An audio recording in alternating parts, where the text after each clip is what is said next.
transparency is definitely something that we feel is very important for our company.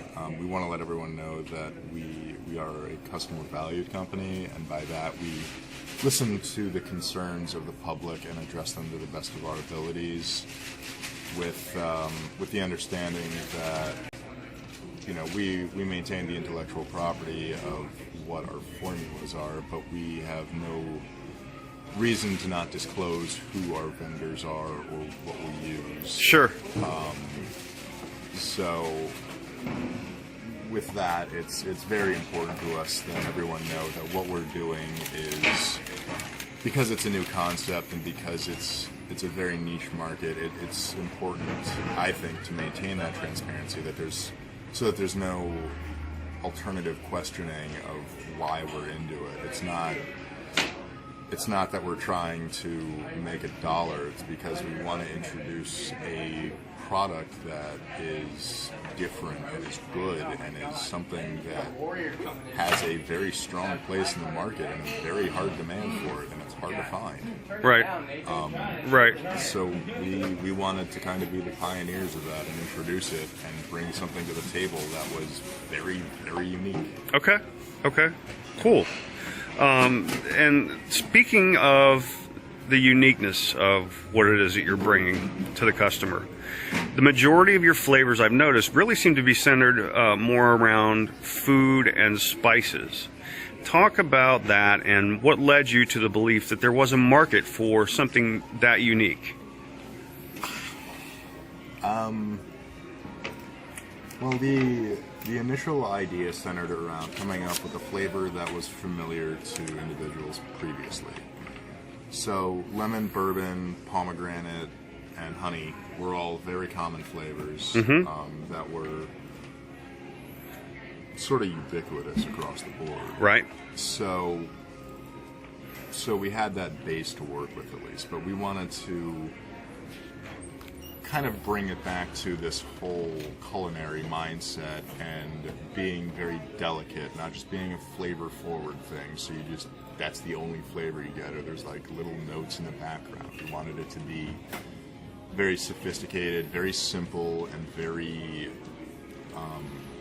very pleasant as far as on the palate. So we kind of took a step back and started thinking about what pairings would go well with next. Okay. Pomegranate and saffron is a very Mediterranean, more kind of Moroccan kind of feel. So we wanted to also kind of introduce the idea of different cuisine styles within these flavors. And so each one of the flavors you experience is something different, be it through state, since bourbon's through Kentucky, or through a different country. So you kind of get to experience a different culture as well when you vape it. Okay. And I think that kind of brings it to another level that I'm not fully certain a lot of people will get upon first right shot. But it's that thought that kind of went into it. It wasn't just a product to us. It was a whole experience. Okay, great. When you talk about, as we've gone through this process here, and we've, throughout this interview, a couple of times you've mentioned the word we. So who do you have working with you? You don't really need to be very specific. I don't need names or anything, but what kind of support has been made available to you, and how's it been helpful towards you? Well, we are a family-owned company, so it's myself, my father, and stepmother. We are... I initially brought the idea to them. They were understandably skeptical. Sure. But the product that I had, the idea that I had, the drive that I had to create it and spend the time to bother making extracts, which is time-consuming to say the least. Right. And my overall just desire to see it work really kind of helped them get on board with it. They were, my father was a smoker for 20 years. Oh, wow. But he was also an attorney, so he broke off of doing the traditional thing and started his own practice. Okay. So they were shockingly in support of me starting my own business and That's kind of great. backing me for it. So Okay. but yeah, so we became a family-owned company, and I've been introducing them slowly and steadily to what it is to vape and how to build and all the other stuff that goes along with it. Sure. And what the measurements and everything are for nicotine, and it's been an interesting learning process for them, since they were more on the corporate side of business owner, not like the Right. casual, like Right. you need to smoke to be cool. Right. So they from their background is definitely different than what you might find for other owners of vape stores and or more specifically juice lines. Right. Okay. Now let's kind of zoom in on the future. Moving forward, where would you like to see yourself in 6 months from now? 1 year from now? 3 years from now? I think 6 months from now, we would like to be very strong in the Columbus market. We'd like to be in at least 20 stores by that point. I Okay. don't think that's an unrealistic expectation. Okay. Getting our product out there has been slow moving initially, and a lot of that is because of the concerns with the homemade extracts and everything. So since we've addressed them, we're going back to the other companies to kind of let them know. We also worked on a different strategy and lowered our price point and are offering discounts to companies that have multiple store locations to carry it within the series of stores for a percentage down for X amount of orders in the future. So we're trying to make it more appealing and get the product out there so that people know that it's there and that it's something that they can enjoy. Okay. So as far as a year from now, I would like to probably start working on going to the East Coast or West Coast at that point, if not before then, and trying to get product recognition through there. A friend of mine was very insistent that the West Coast would eat it up. And I should just take a trip and go up and down the coast, which in theory works very well. Right. It requires a substantial amount of money, though. Yeah, no, that's for sure. That's an investment. Yeah. And I'm not sure what the airline policy is on carrying a bunch of bottles full of... It's a very good point. That's right. It's a very good point. Anymore with the TSA and all their guidelines, you're lucky to bring on a bottled water, Right. let alone nicotine. They might think it's some sort of nitroglycerin. So, It's combustible. right.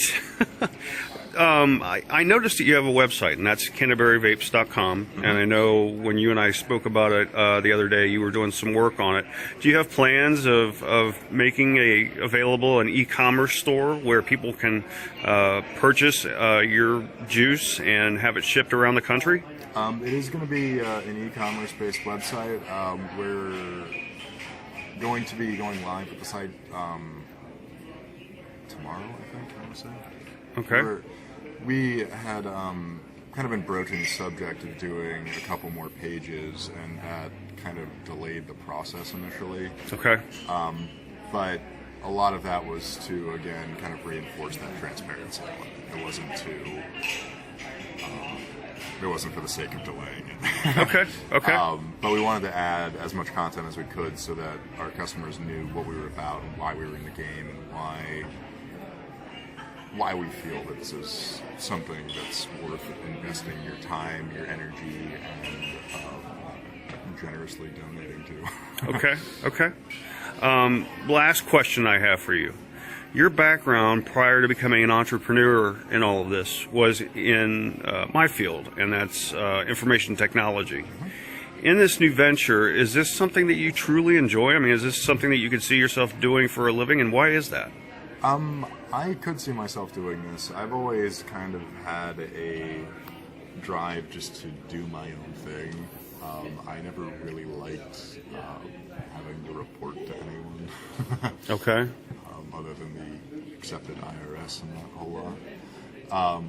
But I really like the idea that I can be as creative as I want to be, and I can do things that I have passion about, and kind of reinforce that within the product. I love to cook, I love to create new things, and the flavors that we have now and the ones that we have planned in the future are all very dynamic and different, and it's really comforting to know that we can do that.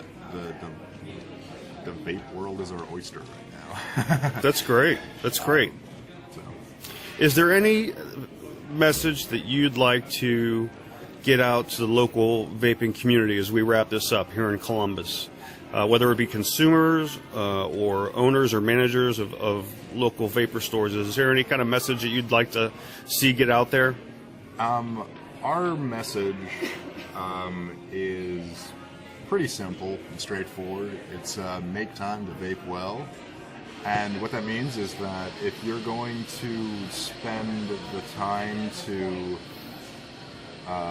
vape, you want to make sure that you have the best possible flavor and the best possible palate-pleasing vape you can have. And we are confident that that will be us. Okay, great.